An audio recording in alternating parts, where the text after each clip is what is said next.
All right, all right, all right. Welcome in Toilets to Titles.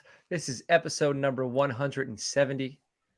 This is titled Memphis, and it's the Dynasty Rookie Rankings, and it's a big family reunion this evening, man. The gang is all here. My newest sibling, Moon, who's been in the co-chair with me over the past few weeks, stepping in for my guy Justin. Moon, how we doing this evening? Beautiful. We have the guy back in action, looking good. You see this guy up there, top Yeah. right, looking good. And we have a special guest in the building that we're going to definitely ask a lot of questions and get to know. And I know he's going to be gracious to us, but we're so happy to have his time for sure. But coach, 170, Yeah. 170 episodes. Yes, 170, and this like preparing for it, knowing Justin's coming back this evening. I got my guy Randy in the building this evening. This was good, but I got asked by Nino to come on head to head tonight for 15 minutes just to talk about my guys. And I was on that prior. So if you're watching on the network, Head to Head is our IDP show, and they were talking rookies, and I followed a few strong analysts, and that like I was like kind of a little nervous getting some content together because when you go on an IDP show, yeah, I like Yeah. IDP, but these guys, Jared, you know what Jared is, and Nino, so I'm like, I better bring it. So now Mhm. this is the relaxing part. That's done. I get to come in here and I get to talk about rookies, and I'm joined by my family. So my returning brother, Mm. Justin Stevens at Justin FF underscore is back. How we doing? Hey, we're doing great. It feels good to be back. I'm super super excited to be back. Much less stress than what I had a couple months ago. It was a much needed break to take care of some business outside of T to T. And now that I'm back with T to T, I'm going to be taking care of business again. But real quick, if you don't mind, I mean, Moon already mentioned that I'm looking good today. So if you're not watching on YouTube right now, if you're listening on the podcast, you can go to YouTube and check out, the nice haircut by Gents Barbershop in Greenfield, Indiana, guys. I told them I would give them props. I promised I would show the hair. Yes, I paid for this. I was looking for a Viking look, and I'm trying to grow out the top. So it's all a big gag. I've never really cared about my hair, but if you don't mind, do you mind if I actually introduce tonight's guest real quick? Because I've got a long Yes. story. Yeah, that's my long lost brother. That's how I was going to introduce him. So my long lost brother, you can go ahead. Go ahead and introduce him. Oh, my bad, my bad. I It's didn't all know you good. had something planned. I It's should. all good. It's all good. But Memphis here, down here at the bottom of your screen. This guy, I've told him the story once before. I don't know if he really remembers it. I don't know if I've said it on screen yet, but a couple of years ago, before I even knew that Memphis and Coach was ever a thing, like that ever existed, I had reached out to Memphis as a fellow Indianapolis Colts fan, assuming he lived in the area based off of his Twitter profile, and asked him if he would want to come to my home league draft just to kind of razz every one of our picks and to kind of harass us and make fun of us. And I was going to record it and throw it down in a show as an episode. He did the right thing, ladies and gentlemen, especially you kids out there watching right now. If a stranger reaches out to you on social media and asks you to come to their home, you just graciously say, "This is a busy time of the year for me," and then never respond back. That's exactly what Memphis did. You did the right thing. You are a stand-up man, a good role model for all the kids out there, Memphis. How's it going tonight, buddy? Good. First of all, it's good to know that you're taking care of so much business because I just heard that famous line. I'm not a businessman. I'm a business man. Man. And so you've been busy. It's like, yeah, it's like, I'm a little bit older. And when I was a kid, it was like, don't talk to strangers. Don't get in the cars with strangers. Now we call up strangers on our phones and they pick us up and put us in cars and take us wherever we want to go. But now that I know you, if I get the opportunity this summer, as my life is slowing down, I'm not coaching youth sports anymore. I'm still attending events, but this year I will most certainly be happy to come to your rookie draft or any draft that you have. And I would love to be like for those that know, I'll be like the Bobby the Brain Heenan of your draft. That's what I'm looking for. I'll be happy to help a brother out. Now that we're friends, as my wife calls you all, my internet family, my internet friends. I'd be happy to come by the lovely city of Greenfield, not too far from where I live, and give your boys hell. And it's good to be back. Yeah. Hell yeah. Hell yeah. Welcome back. And just so you know, This show is brought to you by Real Ones Productions. Again, this is on the Toilets to Titles Podcast Network. And that is funny, man. Like what Memphis said about calling strangers up and having us pick them up, or having them pick us up. But the funny thing is we do that. But like my kids, man, I was driving, like there is like some weird buildings in the woods, like by my house, like, old, like burnt down farm areas. Right.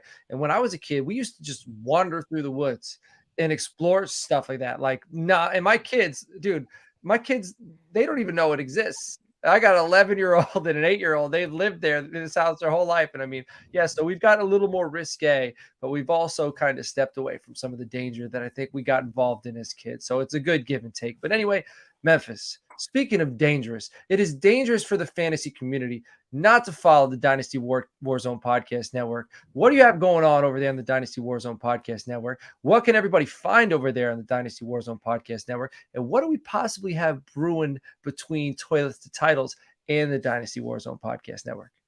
Well, a lot to unpack there. Well, first of all, over at the Warzone, we're doing 3 to 4 podcasts a week. We have a gentleman named Dallas Hyder who's doing all rookie content. That's usually on Mondays.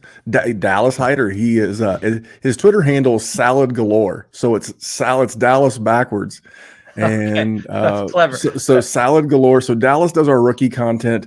Myself and my co-host Jerry, we do a show we drop on Wednesdays. I've been doing bonuses. You and Nino popped by a couple weeks ago. You actually talked rookie wide receivers with us, and our guys over the Dynasty War Games. They, remember the classic movie with Matthew Broderick, War Games back in the day. It's kind of a play on words there. And those guys do a games themed, although they've been doing a lot of mock draft stuff recently and just a lot of good content. Our YouTube channel is primarily live videos. We don't do a lot of shorts and content yet, but my content plate is not full enough. So up until about a week ago, the only place to have gotten my rookie rankings was patreon.com/Dynasty Warzone. They've been up there. I've been sharing them in our group chat for about the last 2 weeks. And John was like, hey, where do you put your rankings? We'd love to have you. And I was like, dude, you know what? That would be great. I don't have a website. I don't think I'll ever have a website, even though I've got some amazing people on our team who do amazing work. I just like talking ball. And speaking of talking ball, I don't know when or where, but there may be some more content with me and some of these guys here on the T2T podcast. So stick around. If you want to follow us on YouTube, or anywhere, just search Dynasty Warzone, any social media platform, Twitter, Instagram, even TikTok. I promise at some point I will upload a TikTok. I've promised everybody at some point I will deliver on that promise. But we're doing a lot of good stuff, and it's because of guest appearances on shows like this, like the GOAT District. I just want to talk ball, hang out with cool people, and that's what I'm doing tonight. Hell yeah. Well, we are happy to have you, happy to have linked up, and looking forward to whatever comes of this podcast relationship. Maybe we'll get some more content out there, but regardless, it'll be fun talking to you this evening, my guy. However you're listening to this show, please make sure you hit the like button, throw us some comments, subscribe. We're at 959 subs. I have some Toilets to Titles t-shirts. All right. And I am going to be giving one away to the next person. All right, who gets 5 friends to subscribe to our YouTube channel. 5 of your friends. So I need to see the numbers go up, and DM me the receipts on Twitter at Coach Sheps. Get your friends, get 5 subs, send me the receipts, and then send me your address. All right, not in a creepy way. And I'll DM, and then I'll DM you. I will mail you. I'll go to the post office. Send me your size too. So sizes, we're running out. So you need to do this quick, because the sizes are running low. You know what? If 2 people do it, if I get 2 people that got 5 subscribers for us, like in the next 24 hours, I'll send you both shirts. But if it's after 24 hours, I'm only going to do it for 1 person. All right. So I'm going to send out free t-shirts. Make sure you subscribe to the CFB Nation. I think, what move is it? Hawk's Nest? Is that what we got D now doing now over there? Hawk's Nest podcast. Yeah. Man. Check it out. Iowa fans. I know you will love it. It's interesting to see D now getting his bag. And if you're familiar with D now, he's part of the T2T family. He has a show going up, and I think he just hit over 200 views recently. So I'm happy about it. I get a chance to executive produce the show. So it's just a pleasure to see him work. And Man, I bet both of the people in Iowa are excited about that. they was going crazy, Iowa fans. Yeah. They're coming out of the woodworks. But yeah, it's a lot of stuff happening at CFB Nation. Make sure you check it out. It's at the CFB Nation on YouTube. Just search it in your search bar. Why you want to follow us? Because we're keeping you locked and loaded, all angles of college football that you can have and hope for. Yeah. We got P2P over there now. We got an Oklahoma Sooners show. We got a Nebraska Cornhuskers show. All right. And then CFB Nation. So it's locked and loaded.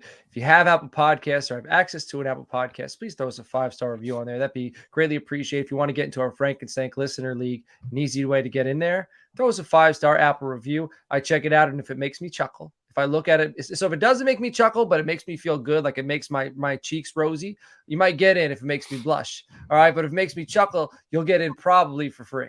All right. And that's $25 value. All right. Also check out toiletstitles.com. I'm up to not to toot my own horn. All right. I'll toot Nino's horn first. All right. So Nino, he probably has like 25, 30 player profiles now on top of all the other things he's getting into. This dude just does not stop. So in order to keep up, I got probably about 40 or so player profiles up out there. I think we have about 90. I finished Popo today, Dorian Williams from Tulane. So I'm working on my linebacker rankings. You can find my cornerback rankings, wide receiver rankings, running back and quarterback so far. Getting linebacker done, working on safety. So you'll see our positional rankings. We're also doing mock drafts. So get in the Gilded Chat. Reach out to me on Twitter at Toilets to Titles or at Coach Sheps. We'll get you into the Gilded Chat. And if you get into the Gilded Chat, then you can mock with us. We're doing sleeper mocks at least every Monday in Mock Draft Laboratory and then throughout the week. And we're going to be using that to generate our own ADP. And you'll be able to find our fantasy football ADP on our site as well. So with that, man, enough about me. Let's talk about Randy's rankings that you will be able to find on Toilets and Titles under the fantasy football tab. Randy, I want to talk to you about quarterbacks, man. You have a safe column, and this is only with your quarterback rankings. This isn't with any of your other positions. So you have a safe column and you have an upside column. So tell me about it. Well, it's Superflex is. I think I have one QB league left. I think we all do. I think that's where we all started years ago. Or basic. It is very basic, but you're deeply rooted into your one QB league. But if you play Superflex, you know that quarterbacks, especially high functioning quarterbacks, are a very important currency. And depending on what kind of roster, like if you're drafting 101. I think Bijan's going to go 101, whether we like it or not. But if you have that 102 through 105, you have to look at your roster, understand how much risk you're willing to take. We'll talk about it here in a second. But for the first time ever, I think if it comes down to roster construction. So if you're looking for a safe play, those guys are out there. If you're looking for an aggressive play, those guys are out there. You have to be able to look at your existing roster, who you have, who you don't, and make decisions from there. So that's where that came from.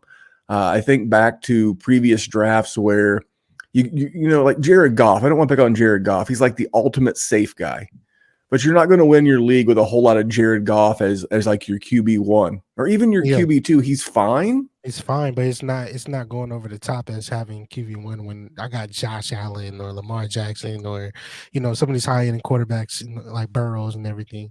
He's like a QB3 with upside. He's a QB3 that'll give you a QB1 weeks, but it'll be few and far between. So that's kind of where the genesis of this came from. I love it. So very, very practical. And also, like you guys are saying about the QB3 thing, those are the type of guys that you are hoping they have a QB1 week and you're shipping out and you're trying to get pieces that will be high upside, high floor, high ceiling players. So I like it. All right. In what scenario, as a dynasty manager, are you more willing to take that upside number one quarterback over the safe number one quarterback? So what scenario, what situation does your team need to be in for it to consider either side of that debate? Well, I'll start with the safe QB play. Now, if as a safe QB play, let's say you have an existing roster, you have your stud QB, and I will hammer this a lot, guys. If you're playing Superflex, you got to have your stud. You got to have Herbert, Allen, Mahomes, Burrow. I even throw Dak into this category. I think Deshaun Watson can return to this category. You have to have a stud. And then in this case, where I would go with a safer option, let's say I have a Justin Fields, a Trey Lance, a guy that's already got the ability to be a home run play. But like Justin Fields, we all love him, but there's a real scenario where he bombs this year or gets injured this year. The Bears finish with a top pick. Again, we saw Jacksonville go back-to-back first overall picks, and they have to make that decision. That's the kind of player that if I'm in that situation, I'm looking to take a CJ Stroud or I'm looking to take a Bryce Young. Okay. Super high floor, super low ceiling. Not low ceiling, but a lower ceiling. Now, on the upside side of the equation, I'm going to take a Will Levis or an Anthony Richardson if I have my stud. Remember, we have a stud. We have our Mahomes, Allen. And then let's say that guy is paired with a safer option, again, like Goff, Kirk Cousins, Derek Carr. Then I'm going to take Anthony Richardson because I know even if I have like a Jimmy GQ, a one-year wonder type that can give an Anthony Richardson time to develop, cool in the gang, because that's going to give me time to compete. I've got my stud. I got a guy who can give me QB2 numbers for 2023. And then when it's time to scratch that lottery ticket, that is a Will Levis or an Anthony Richardson, I'm ready. So based on what my current QB room looks like would depend on if I've already got a riskier type guy. I think Trey Lance is the best example of this. Mm-hmm. I can't go risky again, right? I got to be safe. And if I got like a safe and steady guy, then I want to. Then I'm going to swing for the fences because you want to have a swing for the fences guy. That's how you wind up with Jalen Hurts and not Tua Tagovailoa in a super. and that's my low key, sorry, George. That's not my low key shot at Tua for the week, but you kind of get my point. Those are the scenarios that when I think safe versus risky, those are the type of rosters I would have to make those type of moves. I like it. All right, so I'm going to read off your top 5 safe quarterbacks. You got Stroud, you got Young, Levis, Richardson, Hendon Hooker. Your upside, you got Richardson, Levis, Stroud, Bryce Young, Hooker. So you got Hooker at 5 for both. Now, it seems to me that man's 30 years old, John. Yeah. How many years do we get coming off an ACL? No, I get it. You got him right at 5. So the upside, it's the F around and find out meter. Like he stays still, like right in the middle. So seems Anthony Richardson, he's your 4th overall safe, your 1st overall upside, and Bryce Young, your 2nd overall safe and your 4th overall upside are the most polarizing in your safe upside chart. The most flip-flop. Yeah. So which of those 2 players do you feel is more likely to prove you wrong? Oh, that's easily Bryce Young because you're going with the big bust risk when you're going with Anthony Richardson. But here's the thing about Anthony Richardson. His floor is Taysom Hill. His floor is Terrell Pryor. I read one GM say that he could be a top 2 round pick, so a top 64 pick at 5 different positions in the NFL. So even if he absolutely stinks the joint out at quarterback, worst case scenario, he is going to get 2 to 3 additional years trying to convert him to a wide receiver because of his speed and his athleticism. But I think Bryce could make me go bad because Bryce would have to throw 4,500 yards and 30 touchdowns. And that's great. But you know who did that this year? Kirk Cousins. He threw almost exactly 4,500 yards and 29 touchdowns. And Jared Goff, poor Jared Goff, he's handsome, but we pick on him a bunch. Oh man, a bunch. We he looks like a movie star, but the algorithm is going to send every Jared Goff either fan or hater towards our show this week. I hope so. But he threw 4,225, and that's great if you're looking for the QB 10 or the QB 8. I think his floor though is very safe. He's in that Derek Carr floor range. If he's QB 15 to 18, you got a QB 2 for 8 to 10, 12 years in your dynasty league. His QB2 floor could last you. So he's more likely to make me go wrong, but he's really got to hit super highs to make me look really bad. So I think you're much more insulated with Anthony Richardson. So Bryce Young would make me look bad.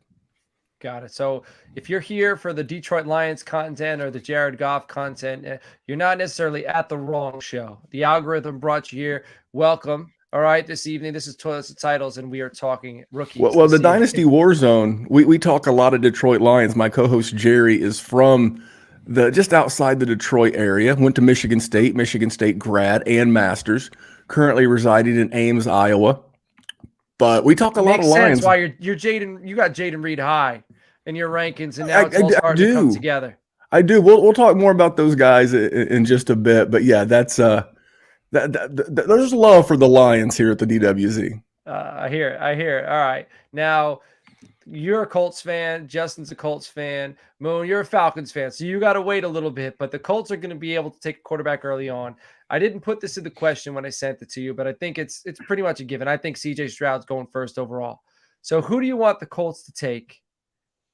You know, you could say CJ Stroud but I think if CJ Stroud isn't available, which quarterback do you want the Colts to take? Man, I'm going to go out on a limb, but I don't care because I truly believe this. I want the Colts to take Will Levis. I believe he's this class's Justin Herbert, Josh Allen, and I hate those comps because they're outlier comps. But the thing about Will Levis that he doesn't get enough love for is the fact that he's got not quite 30 starts in the college game. That's the one thing that Josh Allen brought to the NFL that a lot of other guys didn't bring. Two, much like Justin Herbert, he's incredibly intelligent. Justin Herbert was almost a perfect student in chemistry, whereas Will Levis is almost a perfect student in finance. He's got Ivy League in his family background. Incredibly smart, big, athletic. I love what I think Shane Steichen can do with him in the Indianapolis offense. Nothing against Anthony Richardson. I don't think Chris Ballard has the time to let a rookie QB bake. So I think all those things, and like I said, I do genuinely like Will Levis. My number 2 choice would be Anthony Richardson. But I want to ask a question. As a host, I'm used to asking questions.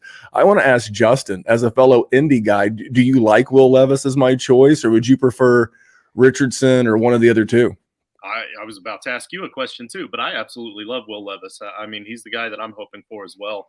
And honestly, Nino from the show is the guy that kind of turned me on to Levis. He's been on Levis for the entire season. So I'm huge on Levis. I would love to see it happen. But we also know that Ballard, I know this is scary. This is a scary thought, but think of this situation.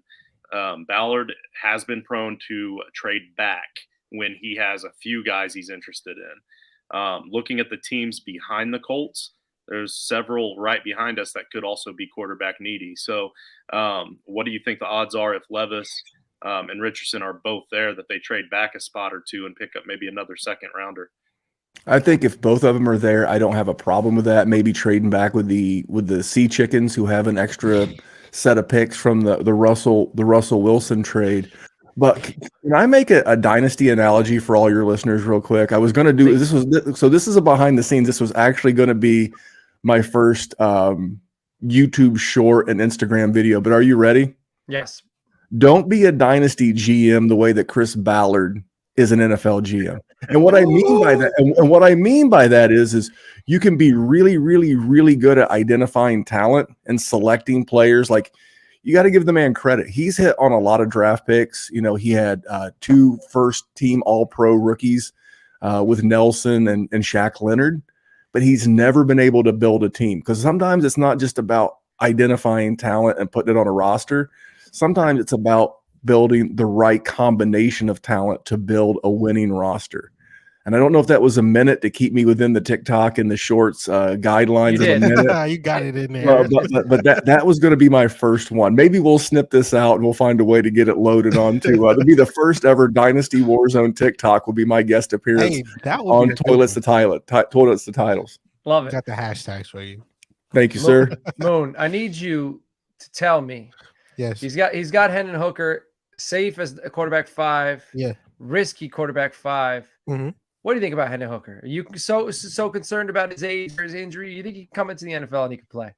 I mean, I think at this point, all across the board, with the extra COVID year, it made things kind of complicated all across the board for these players with the amount of transfers and just age overall. Like, so you're seeing older players in this crop. I think it'll relegate over time as things start to normalize, if they ever do. But when the Hendon Hooker's case as a football player, their offense in the high pool was just so explosive and so cheat codish that it made it like very easy for him in the spread concepts that they use. That's why we have a lot of questions about Hyatt as a route runner, as all of these questions like can he play against press man coverage? Can you play against some of these type of defenses? How smart of a player? It's because Heupel he made their offense like very successful last year. Hendon Hooker has been killing the pre-draft experience from all he can do. So all I can do is just sit back and watch and say, hey, I love it. But as far as the list, I completely agree. 5 and 5. It wouldn't be higher than that all across the board because I don't think his safety is as high as the other guys above him because of his injury and what you said of his age. And then if you talk about the explosiveness of it for the upside, I'm not going to put him over Anthony Richardson 1. Levis, 2? I think was Levis was 2. I'm not putting him up over there. Well, I don't think it's a discredit more than. Well, I think you're right in that he's getting love. Daniel Jeremiah's mock 3.0 came out today, and he has the Minnesota Vikings taking him in the first round, making 5 QBs in his most latest mock draft in round 1. Has him going 23 overall to Minnesota, and I think that's a great spot. Maybe Seattle at 20. Let him sit behind Jared Goff and let him sit behind Geno for a year. I understand he'll be 26, but you know what? If he's healthy, learns how to be a pro, he'll show up next year. He'll be 26. And if you get 4 years out of him in your dynasty fantasy football league, because they went the Lamar Jackson route. They took him in the first round, so they have that 5th-year option. You know, that's a guy that you can have until he's 30, 31 years old with a 5th-year option. And if you wind up getting him in your dynasty league because he got good draft capital and a good spot, man, there's worse things you can invest a late 2nd round pick in or a late 1st, early 2nd round pick in than a guy like Hendon Hooker. I mean, we've seen the guy can ball. He wasn't afraid of Alabama. I mean, he's the kind of guy that it's an asset that will appreciate over time. Yeah, and we're seeing mid-2nd round draft. So I think that also needs to be factored in. So your rankings are based upon play style and how you think they'll trade. But now when we're talking safe, I'm also talking draft capital. So I think that increases his safeness a little bit too, because you're not going to have to invest the draft capital you'll need to invest in a guy like Will Levis or Anthony Richardson. So it's going to even out a little bit. Yeah. That's a fact because let's say he does go 2nd round. Even if he does go 1st round to the report we talked about with the Vikings. Yeah, that's interesting. I'd like him in Atlanta. If Atlanta can we get don't him want to talk in about early that right now, Coach, because you're going to make the show go an entirely different direction. I would like him with Drake London, Kyle Pitts, with that Russian attack. There's a lot of quarterbacks that I like with that tandem right there that you just said. But let's just does say he start over Ritter day 1? Who, Hendon Hooker? Yeah. No. He doesn't. No. I think mostly because of the knee injury. He said he'll be ready by training camp. Yeah, I'm with you. I hope he is. I wish he could have off-season programs, all of it, OTAs included under his belt too, full off-season. But he's still in a position where he's rehabbing, now he's starting to train. Next year will be when he's at that point where he's. But how old is he going to be next year? What, 26 at this point, about to be 27, I think. So I think that also factors into. He's only 25 right now. He just turned 25, and Will Levis turns 24 in like 2 or 3 months. They're like 16, 17 months apart. So the age thing, I mean, I get it. Yeah, he's an old man, but it's not. Especially at the quarterback position, like he's got a lot of game in him. So compared to Tom Brady, he's a baby. Right. Yeah, exactly. Well, we all are compared to logic. But if he does go to like Minnesota, for example, 1st round capital, that does put him in a situation where I would be very much considering if I'm at the back end of the 1st round and it's like pick 11, 12. If he's still there, like I'm considering sniping him. But let's say he falls and he doesn't go, and then you see like a situation with Malik Willis like last year, like when we thought he was gonna pre-draft, we thought that he was possibly 1st round draft capital. That completely changed, and we saw him be 3rd round now. So the market shifted drastically on Malik. It's gonna be that's where what you're saying essentially, how draft capital is gonna affect things and where these players get selected and everything. But I think for my guys list with 5 and 5, I think that's pretty. I think that's pretty fair. Like. All right. Well, I want to move on to running backs. Go ahead, Justin. I'm sorry. I was going to say I think that the Commanders are going to get a steal in the mid-2nd round and pick up Hendon Hooker. I think that's who they're going to go for in the 2nd round. All right, a lot of Hendon Hooker. So we got the Detroit Lions fans, we got them covered, and we got Tennessee Volunteer fans covered this evening. So we're catering to both. I want to move on to running backs, Randy. So I had mentioned earlier, you do the safe and risky for quarterback only, but I want to kind of translate this to running back. So your running back rankings, you got Bijan, Jahmyr Gibbs, Charbonnet, Kendry Miller, A-Chain, Tajay Spears, Roshan Johnson, Sean Tucker, Izzy Abanikanda, for those who don't know him strictly as Izzy, as we do here at Twist Titles, and then Zach Evans, and then at 11, Tank Bigsby. So outside of Bijan Robinson, who would you say is the safest back in the 2023 class? Now, remember, you said the word safe. Safest. It's Zach Charbonnet. I know people were probably expecting Jahmyr Gibbs there, and Jahmyr Gibbs has a higher ceiling. He has an Austin Eckler RB1 overall season in his range of outcomes, but he also has a DeAndre Swift range of outcomes in his career as well. And I know that people will think that his pass catching should make him quote unquote safer than Zach Charbonnet, but I disagree. One thing you have to look at is Zach Charbonnet has an ascending profile of receptions in the last 3 years. He went from 6 receptions to 24 receptions and then 37 receptions in only 10 games, by the way, his final year of college football. He's a much more prototypical size at 215 pounds. And if he lands in the right offense, man, like I don't want to see my boy Tyler Algier get crushed.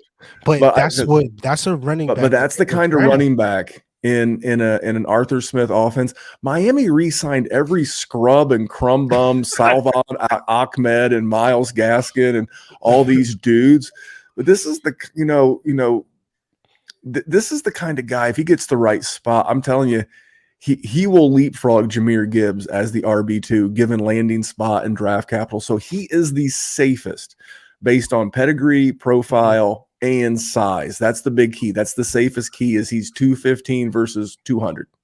I don't do a lot of comps, but I comped him to James Conner, and some people gave me smoke. Oh, he's so much faster. He ain't that much faster. People are trying to tell me he's going to run in the 4.3s. I said, what film are you watching? All right, I'm not saying he's a plotter, but he's not super explosive. He is just efficient. He is so efficient with his touches.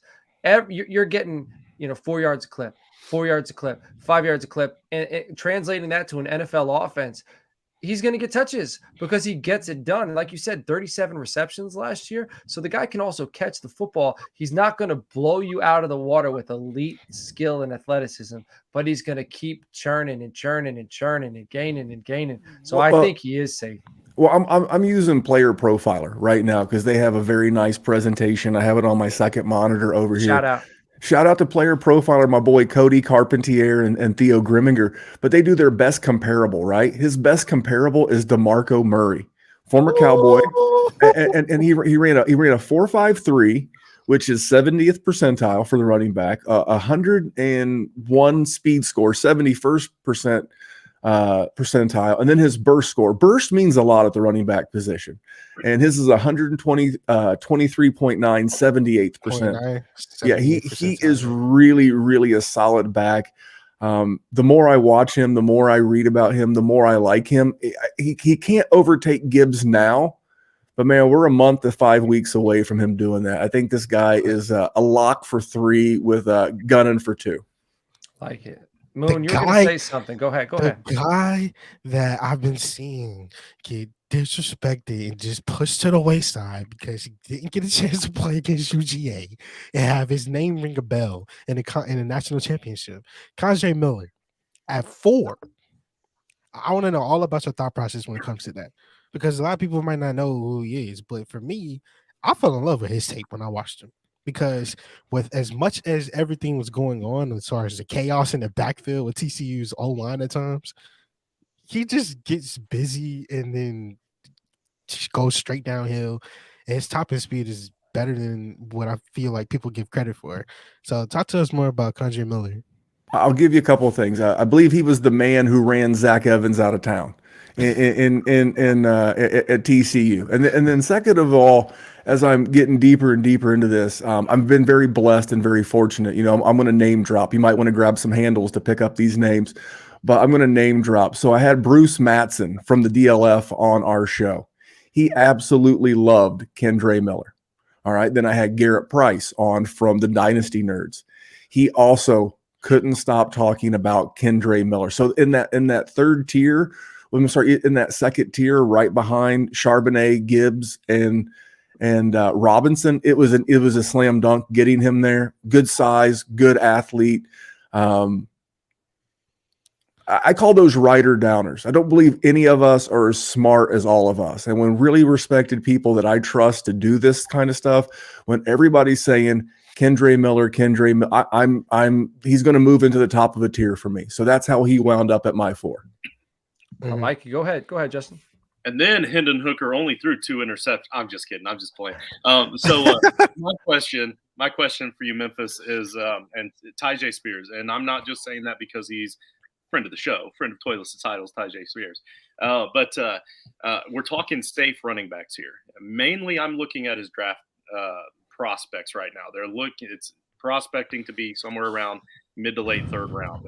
Probably New Orleans around Saints. the 8th. I feel like that's too low, bro. Running back taken off. I agree with you, Moon. I think it's way too low.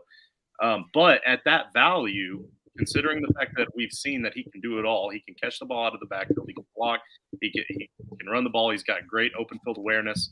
I think the reason it's so low is because of coming from the small school like Tulane. Have you done very much research into Tyjae Spears, or maybe just a flash in the pan sort of thing?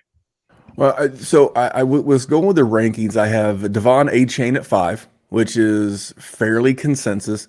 I'm not going to say who I have at 6 because we're going to talk about him in just a second. That's called a tease here in the industry. But Tyjae Spears, I mean, you mentioned a great landing spot. You mentioned New Orleans. I think Alvin Kamara is in line for a Kareem Hunt type suspension.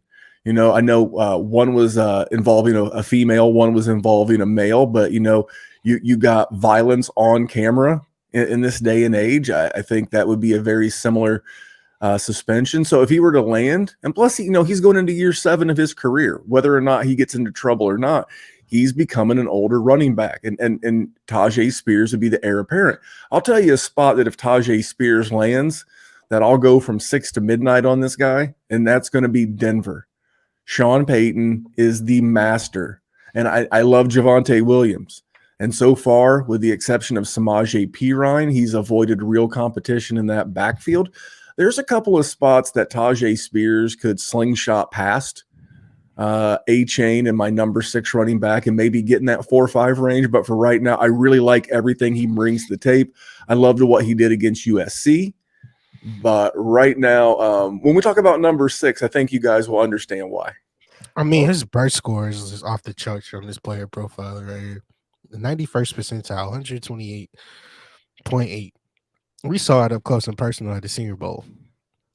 And again, like, we love the kid. He's definitely a friend of the show. I know that his ranking is going to go up as far as like draft capital, but also just like if he does somehow fall, we kind of look at that as like a steal. Where I'm from, we look at that as a steal. So we're taking that and be like, oh, especially if it is a situation like Denver, for example. A guy like Tyjae Spears and my number 6 guy are going to make those late first and the one QB leagues that some of us still have one of, like me. The Spears and some of these guys, they're going to force their way into that back round of that first round of 1 QB leagues, because we'll talk about the wide receivers here in just a bit, but these running backs are on the rise. So let's talk about that guy. Sure, outside of your top 5 backs, who is the running back you see yourself getting the most shares of in the upcoming rookie drafts? Now, for the record, you can go back and listen to previous Dynasty Warzone pods. This did not come out over the weekend. I give this man credit. He got his own equipment. He wrote a Twitter thread that was like 97 tweets long. He talked about his equipment, how it was calibrated. Very well done, but it's Sean Tucker. He self-tested and had some really good numbers. I wasn't surprised that he was going to be fast because he ran the 60-meter in college. He's got that sprinter background, but he's fantastic size. Per Pro Football Reference, he's listed at 5'10". I've seen 5'9". Doesn't matter. That's a fine height for an NFL running back. He's 210 pounds. He's got a 30.0 BMI, so he is got that build. That sprinter, 60 meters. I'm not the best with meters to yards conversion, but that's I think if memory serves me correct, that's about 48 yards. That tells you he can take one to the house.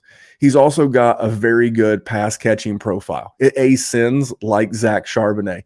He went from 8 as a freshman to 20 as a sophomore to 36 as a true junior. And here's a stat that'll blow you away. His 36 receptions in his junior year this past season represented 15.7% of the total 229 completions at Syracuse. And then my last thing on him is he's already handled volume. He had 266 total touches as a sophomore, 242 as a junior. So over his 2 seasons, that's an average of 21 touches a game. Less likelihood of him catching a rookie wall. And no offense to the good folks of Syracuse, including Matthew Berry and Bob Costas, but they're not known for a great football program, even if they did put 2 fantastic Indianapolis Colts into the Pro Football Hall of Fame, at least someday, Dwight Freeney and Marvin Harrison. Not a lot of talent around him. And if he lands in one of those Denvers, Miamis, I think he's the perfect complement to a Tyler Algier in Hotlanta. Let this man, get into an offensive-minded head coach and a good offense, and I think he'll fly up draft boards. That's why I'm so high on Sean Tucker. I like it. I see him. If Sean Tucker goes to a team with a mauling offensive line, like a line that gets good push right off and gets him crease, because he's the type of back, if he hits a crease, if you let him get to it, because also due to his size, be a little smaller, hide him behind those offensive linemen. By the time he gets to the second level, you are in trouble. And you're going to see a guy like this, if he goes to a team with a mauling offensive line, big plays. His rookie season is going to be, he might not carry the offense. He might not be the RB1 on an offense, but you're going to see chunk plays on a consistent basis from him. And I'm excited to see that from Sean Tucker. But we'll let you move on because I know you have another running back question for me. But everybody says, hey, Jahmyr Gibbs could be the replacement if the Chargers were to move on from Austin Eckler. I'm telling you right now, they have other needs for that first-round pick. If they could get this guy on day 2, somewhere in the 3rd round, and take Sean Tucker to put him in that Austin Eckler role, I'm telling you, he is going to go from 6 to probably 3. We will lose our ever-loving dynasty fantasy football minds if Eckler leaves LA and he winds up in that offense, knowing what he can do and the kind of athlete he is, we'll lose our damn minds. All right. Now, my final question for you at running back: why are you so low on Tank Bigsby? because his name's Tank. Not really. In the things that I've read, although he had a nice pro day today as we record this on Tuesday, the 21st of March. He had a nice pro day today, ran a sub 4.5 at his pro day. He doesn't have a lot of burst. So he's kind of a 3 yards in a cloud of dust type running back. Not a great pass catcher. And here's the thing. Almost everybody ahead of him on my list is a superior pass catcher. And, you can be a guy who, I think Dameon Pierce, I think he could be very comparable to a Dameon Pierce. I like that. The problem is he going to land in an offense?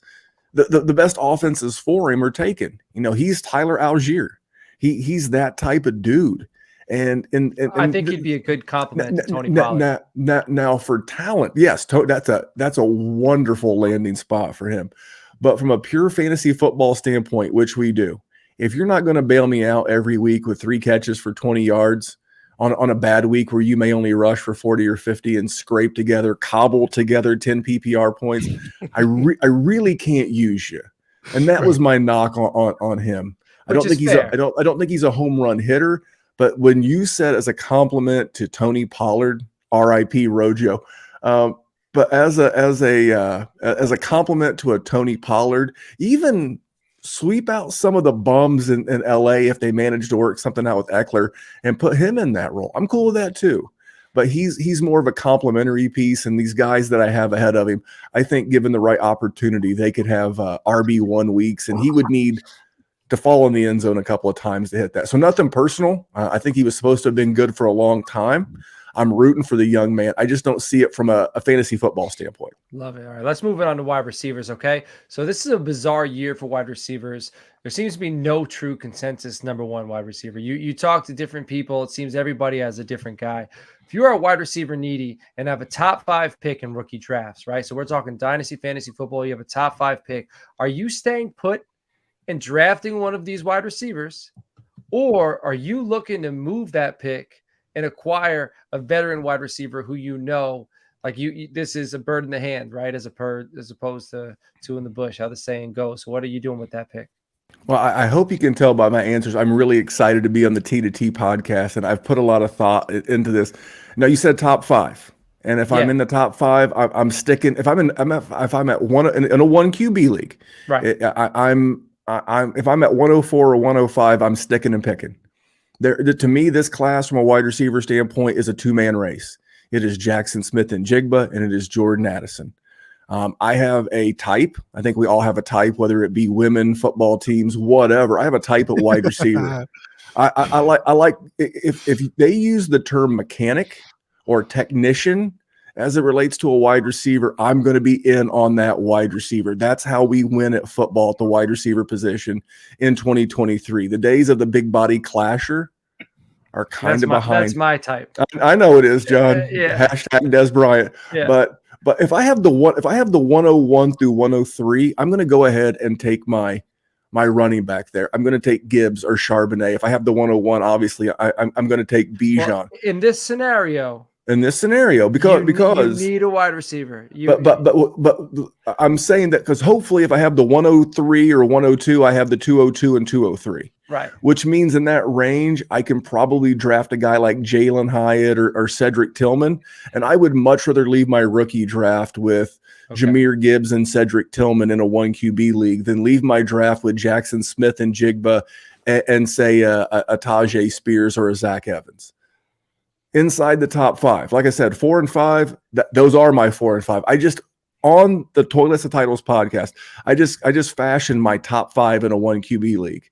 It's Bijan, Gibbs today, Charbonnet, Jackson Smith and Jigba, Jordan Addison.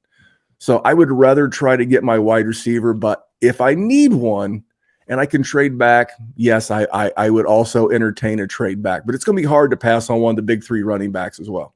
All right, so his top 5 wide receivers: Jackson Smith and Jigba, Jordan Addison, Zay Flowers, Quentin Johnson, and then he's got Kayshon Boutte ahead of guys like Jalen Hyatt, Marvin Mims, Josh Downs, who I'm very high on, Jaden Reed, and Cedric Tillman.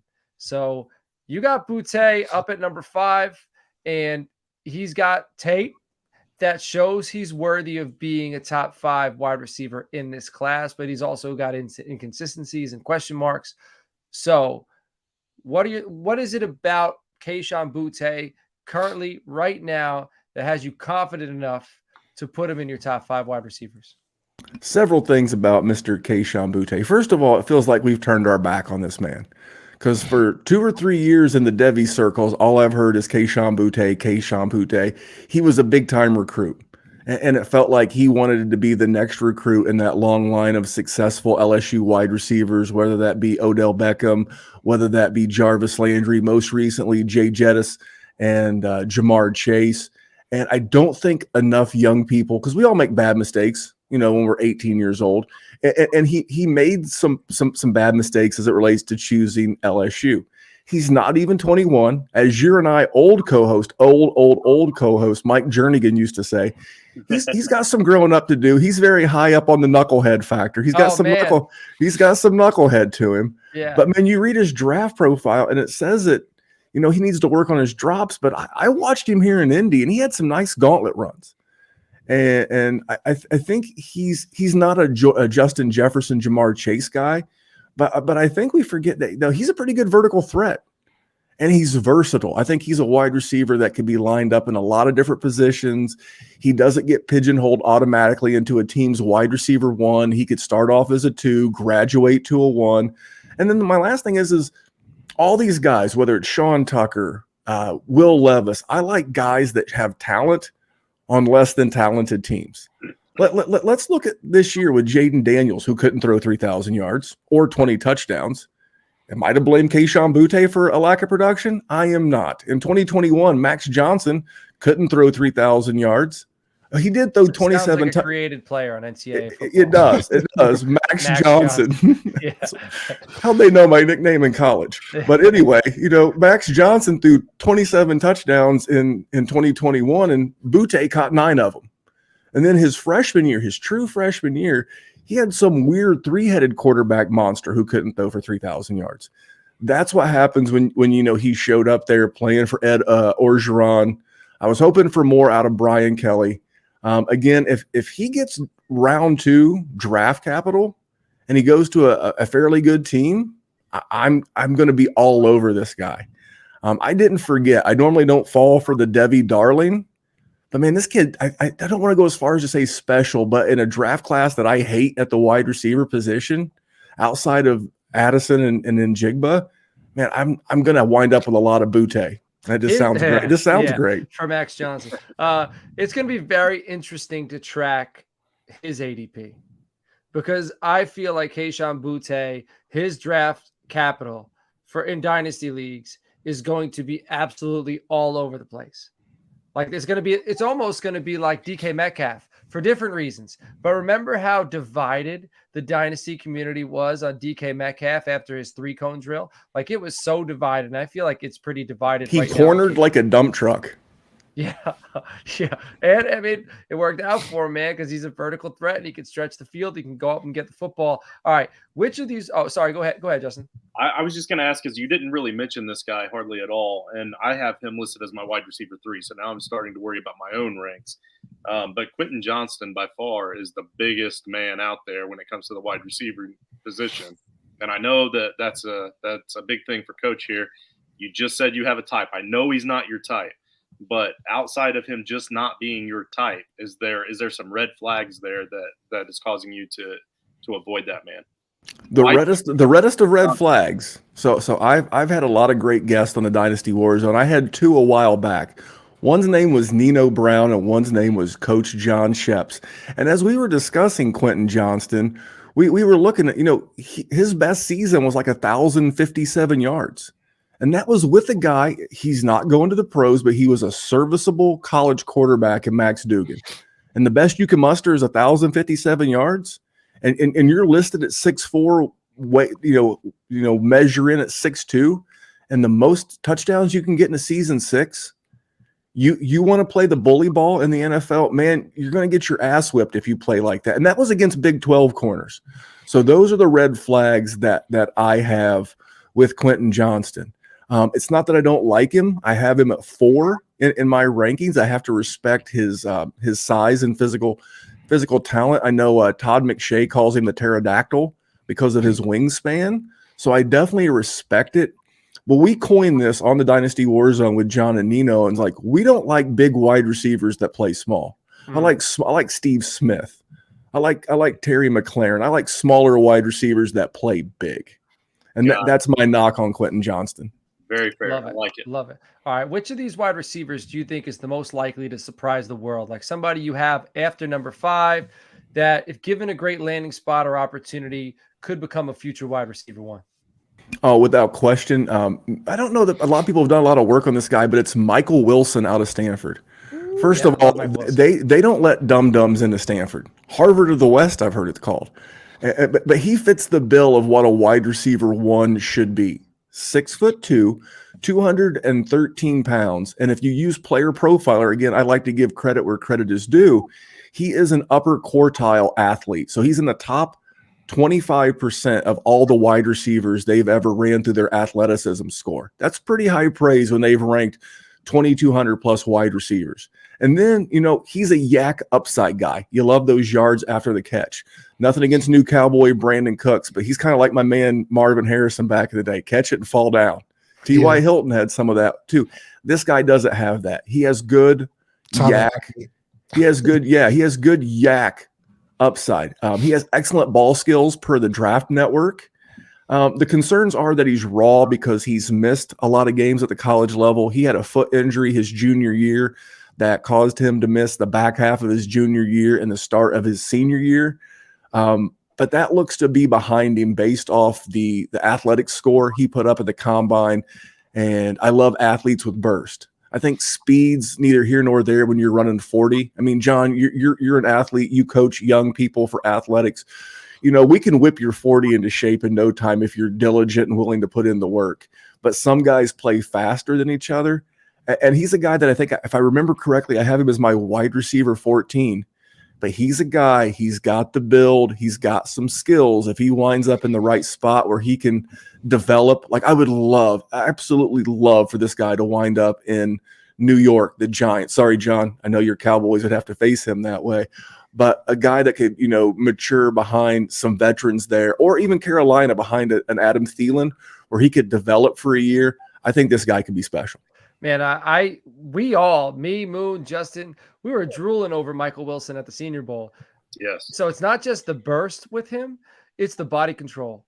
The adjustment in flight to the football, phenomenal. His hands like smooth, his crisp breaks, because not only can he get vertical because he is explosive, his comeback routes, his in-breaking routes, everything. He put on a clinic. Like his tape from the Senior Bowl to me was stuff that I could send out to guys and try to coach to play the wide receiver position. He just did everything, like jack of all trades. He did everything good. And also, this is a class where, excuse me, there's not very many true X receivers, right? We got Cedric Tillman. We got Quentin Johnson. We got Rashee Rice, who I think we can actually say he's a little bit of a tweener, but I do think he can play on the outside.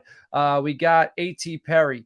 So there are, like, it's not a bunch. It's not loaded. He could play the X. He could play the outside. He could very well end up being, I'm with you on that one. All right, so I want to wrap this show up with one final question, and it seems not fair, but, you know, tight end is usually like, you know, the forgotten, right? Like, so first off, it was, you know, kickers getting eliminated from fantasy leagues, IDP getting not IDP, I'm sorry, team defense getting eliminated from fantasy leagues, and eventually you're going to see tight ends get voted out from fantasy leagues. That's how much they're an afterthought in some leagues. So I feel like I shouldn't have put them last, but they are the belle of the ball in the draft class this year. Tight end is absolutely loaded. How many tight ends do you think will go in the top 15 of fantasy drafts this year? I'm going to say one for sure. And I think that's mostly because I've been playing Dynasty for so long. When you and I first met was 2017.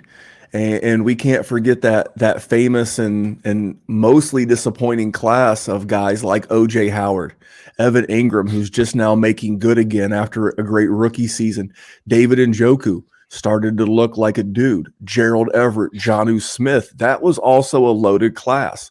And I'm going to be a little bit jaded, but I'm going to say one for sure. I do believe Michael Mayer is a top 15 dynasty pick in a super flex. But I will be looking for maybe two if one of the other guys lands in what I consider a premium spot. I consider the Bengals at 28 in the first round a premium spot. Hayden Hurst went to Carolina, and which bums me out because he, you know, replaced another tight end that I like there in Tommy Tremble, RIP. And then the Saints at 29, although they've been rumored to foster Moreau. Cowboys are interested in Dalton Kincaid at 26. Yeah, and see that, and I didn't do this just because of you. And Dallas at 26, now that Dalton Schultz has moved on to Texans, and I'll even say Seattle at 37. I don't think Noah Fant, again, another wide receiver, another tight end that really has it panned out. So I'm going to say one for sure. I believe Mayer is a name that we've known for several years. But if Dalton Kincaid or one of these guys, Darnell Washington, I've seen him get first-round NFL draft capital. If a Darnell Washington or a Luke Musgrave wind up in one of those landing spots, I think you have to respect it. Yeah. You have to respect it, and you have to vault them up, because you have to ask yourself a question. If you hit on, and I'm not taking a shot at Tajay Spears, but if you hit at Tajay Spears and he hits the peak of his upside, you have a guy who's a solid RB for maybe 2 to 3 seasons. Whereas if you hit on a Dalton Kincaid or a Darnell Washington and they hit the peak of their athletic upside, you could be talking about a guy that could be contributing in your dynasty roster for 8 to 10 years. Yeah. So you have to take all of that into the equation. I will just say this: if you do decide to draft a tight end, patience. Don't expect a lot. Like if I was to go out and buy a guy right now, I'd love to get my hands on some Trey McBride, a guy I really liked this time last year, didn't do a lot because of quarterback injuries, quarterback flux, head coach was a nightmare, and Zach Ertz was there the first part of the season. That's another great example of why I like Dulcich. Dolchich is another fantastic one. So these are the kind of guys that if you invest that early capital, but I'll go back to that 2017 class. You know who was the best tight end in that class? Who? Little guy, maybe you heard of him. His name's George Kittle. And he went real late in the class. So if you wind up getting a Zach Kuntz, a Tucker, Sam Laporta, Tucker Kraft. If you wind up getting one of these guys, like again, I would rather go with that running back or wide receiver in that top 15, and then go back and attack even some of these deeper guys later and just hope to catch lightning. So you should be drafting 1, but I'll give you a pass if you're drafting 2 in your top 15. All right, I love it, man. We absolutely went through the ringer this evening, Randy. Man, that was a lot. That was a lot. Thank you for sending me your rankings. Thanks for allowing Toilets to Titles to put your rankings on the website. So Andrew Campy, our website guy, is in the process of updating that right now. You will be able to see the Dynasty Warzone up on toiletstitles.com under partner links. So if you want to find their content, their YouTube channel is actually on our page. Go to partner links. You'll see their image. Click their YouTube channel. You'll be able to go there. I suggest you go there and you subscribe, especially if you enjoyed Randy's content this evening. Justin, it's good to have you back in Moon, man.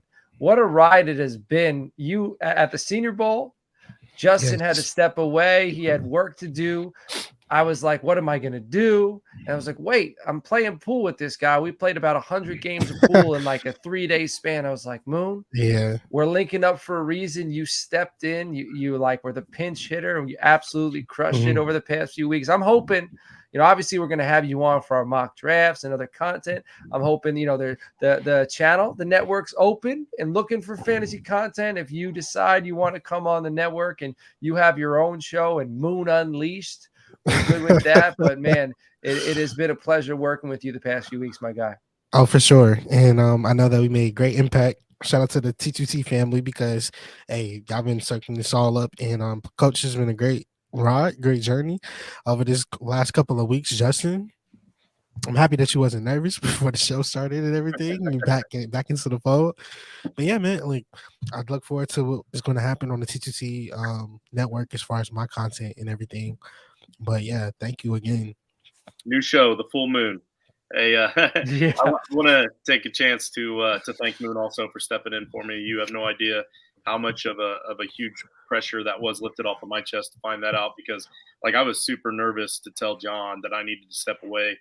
The biggest reason was this show. I was really worried about a constant fill-in or finding somebody week to week, and that stress that was going to come onto John. You stepped in, you brought your game, and we really appreciate you. I definitely appreciate Memphis as well, man. This has been fun. This has been interesting, and it's definitely been nice to brush up on. For those of us that mostly play redraft, it's been awesome to be able to brush up on some of these guys that we don't really get to delve deep into. And I think you may have just saved some of my rookie drafts, man. How about that? First of all, it's an honor to be here, but it's an honor to be on the return of Justin, fellow Naptown guy. Now we're suburbanites, just on the outside of the loop, but we represent Naptown with pride. So it was great being here, and it was great meeting Moon. I've known John forever. And by the way, those of you, when John's talking about getting in the T2T Frankenstank League, let me tell you a little secret. So Justin told a story earlier. It's story time with Uncle Memphis. I'll make it quick because I know John's trying to bring this one in for a landing. But many years ago, when John and I don't remember your other host's name, but it was Mike, and you guys were LJ, and you guys were hosting a show, and you guys were doing some kind of contest. Some jabroni from Fishers, Indiana, just outside of Indianapolis, wound up linking up with John and these guys in their listener league. And here I am 6 years later creating content on my own because I got to hang out with a really cool guy named John and a guy named Mike. And you never know what's possible when you link up with good people. I'm telling you, the guys at T2T, they're good people. That's why I'm investing my time. That's why I'm sharing my rankings with them. If you found these guys, you found winners. They're going to help make you winners. And it's been a real pleasure being back on with you guys again. Awesome, man. All right, we will wrap this thing up. Again, subscribe, comment, like, all that good stuff. Check out the Dynasty Warzone. If you want to get into Gilded Chat, reach out to me on the Twitter at Coach Sheps. I'll get you in there so you can mock with us. We're mocking every Monday. George Reed is running that. We're also going to be mocking throughout the weeks, especially if we have big turnouts in there. So we have about over 50 people in the Gilded Chat right now. We're looking to get that growing so we could just have constant fantasy communication. If you want to support the show, we're trying to get to the NFL draft right now. We submitted credentials for that. I know Dennis did that at DNow_T2T. Patreon.com/titles. There's 5 tiers in there. You could look at the tiers as willing as you're being at any level. Honestly, tier 1, that's like more support than I can even that's phenomenal. And we appreciate that. So whatever it is, any support is absolutely appreciated. And stay tuned. We got a lot of content Thursday night on the clock. We're going to be talking NFL draft prospects. We're diving deep. We're going to be talking running back sleepers. So you're going to want to check that out. We will see you there. T2T, Justin, Moon, Randy, we'll catch you all later on. Take care.